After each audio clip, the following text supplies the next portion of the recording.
This hearing took a vicious turn the second Jasmine Crockett locked in on James Trusty and dropped a line that hit like a political sledgehammer. "You still have your bar card?" In that moment, the room tightened, the mask slipped, and the Republican legal circus looked exactly like what it is: a collapsing defense operation built on arrogance, spin, and shameless damage control. And what happens next only gets worse. Well done. Gentlelady yields back. Gentlelady from Texas, recognized. Thank you so much, Mr. Chair. This is so interesting. A couple of things. I'm just curious to know, as we're talking about lawyers and the obligations of lawyers, and whether or not maybe the former president has any idea of what good lawyer obligations look like. I'm just going to ask, we're not going to play, we're going to do Miss Winebanks. Have you heard of any of these lawyers? I've got Robert Cheeley, Kenneth Chesborough, Jeffrey Clark, Matthew DePerno, John Eastman, Jenna Ellis, Michael Farino, Rudy Giuliani, Julia Halia. I got a long list. Have you heard of any of these people? I have. Are you aware as to whether or not any of them have faced criminal penalties? Yes, and also been disbarred or suspended. Oh, yeah. Okay. So they've had some issues, but these are the hand-picked lawyers for Trump. I'm assuming that y'all have never been Trump lawyers, Mr. Trusty or Mr. Costello. No, I was for a year. Oh, you were? And you still have your bar card?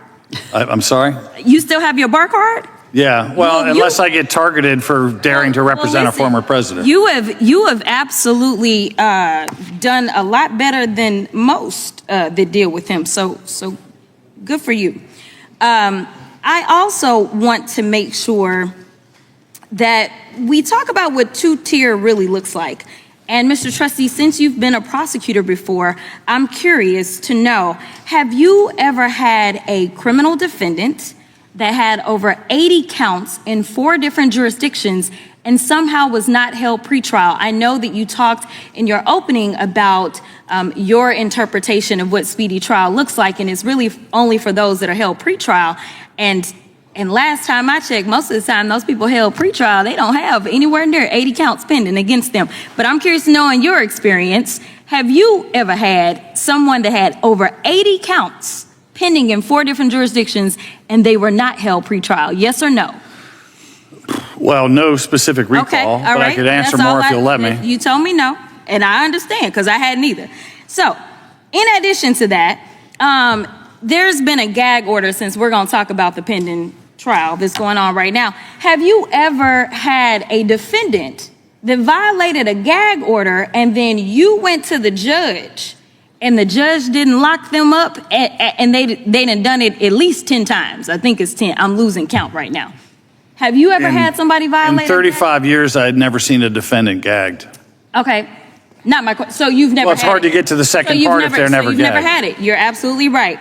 All right. So finally, when it comes down to intimidating witnesses, because maybe you haven't had gag orders, intimidating witnesses, have you ever had a defendant that you were prosecuting and they were intimidating witnesses and they didn't somehow end up in the clank for at least a day or two?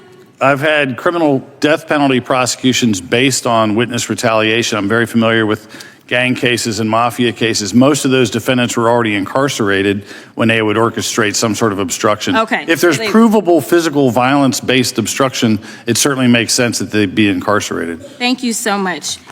And, you know, Mr. Hamilton, I don't want you to feel left out of this conversation. So I'm going to make sure I ask you some questions. Let me know if you're having problems answering them, because they really should be yes or no. Let's see, you're the executive director for the America First Legal, correct? That's correct. All right, and America First Legal is a member of Project 2025, which is dedicated to creating the playbook for the next conservative administration and what it calls the Project Pillars, correct? We are proud contributors to Project 2025. Okay, and are you familiar with Project 2025's mandate for leadership? In fact, I am. Okay. And in fact, you wrote some of the sections of this mandate related to the DOJ, correct? Sure did. and the mandate outlines policy priorities for the next conservative president. Is that correct? It does. You've done a great job. I just want to let you know. All right, so let's walk through some of the provisions of the mandate. It calls for eliminating the Department of Education, eliminating the Department of Commerce, deploying the military for the use of domestic law enforcement against protesters under the Insurrection Act of 1807.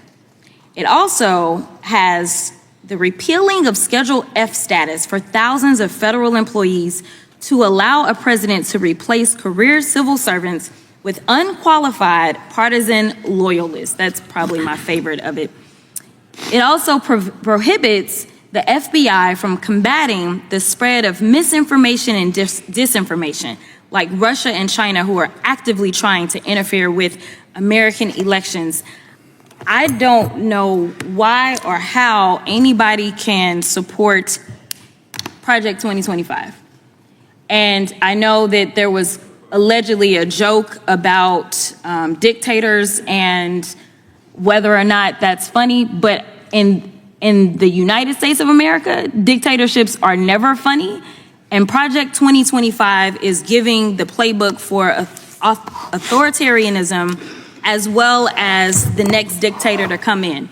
And I know that you are doing your jobs here by making sure that hopefully some juror turns on and finds some viral moment of you spewing more of the nonsense as it relates to the president. But as practicing lawyers or licensed attorneys, I hope that we can all agree that no one gets indicted because someone says so. There takes a grand jury, and the grand jury is comprised of American citizens that sit down and review evidence, and they make the determination. And when and if Trump is convicted, it will be a jury of his peers, and it won't be the president of the United States. I thought you were going to get to a question somewhere in that 90 seconds for Mr. Hamilton after you went after his 2025. I will point out the Inspector General just released a report that said the FBI retaliated against whistleblowers. One of the reasons we do need some changes, but there was no question there. But Mr. Hamilton, if you want to give it some kind of response, you're more than welcome to do that.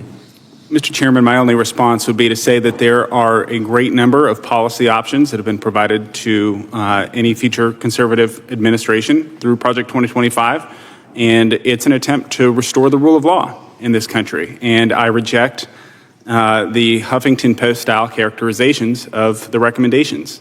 All right. The gentlelady yields back. The gentlelady from, we'll go to the gentlelady from Wyoming, then the gentleman from Florida. Mr. Chair, I'd ask Thank you. unanimous consent. Excuse me, this is, I'll get you as soon as we go after this. Just Okay. unanimous consent? Yes, just unanimous consent to enter the mandate for leadership. Without objection. Without objection.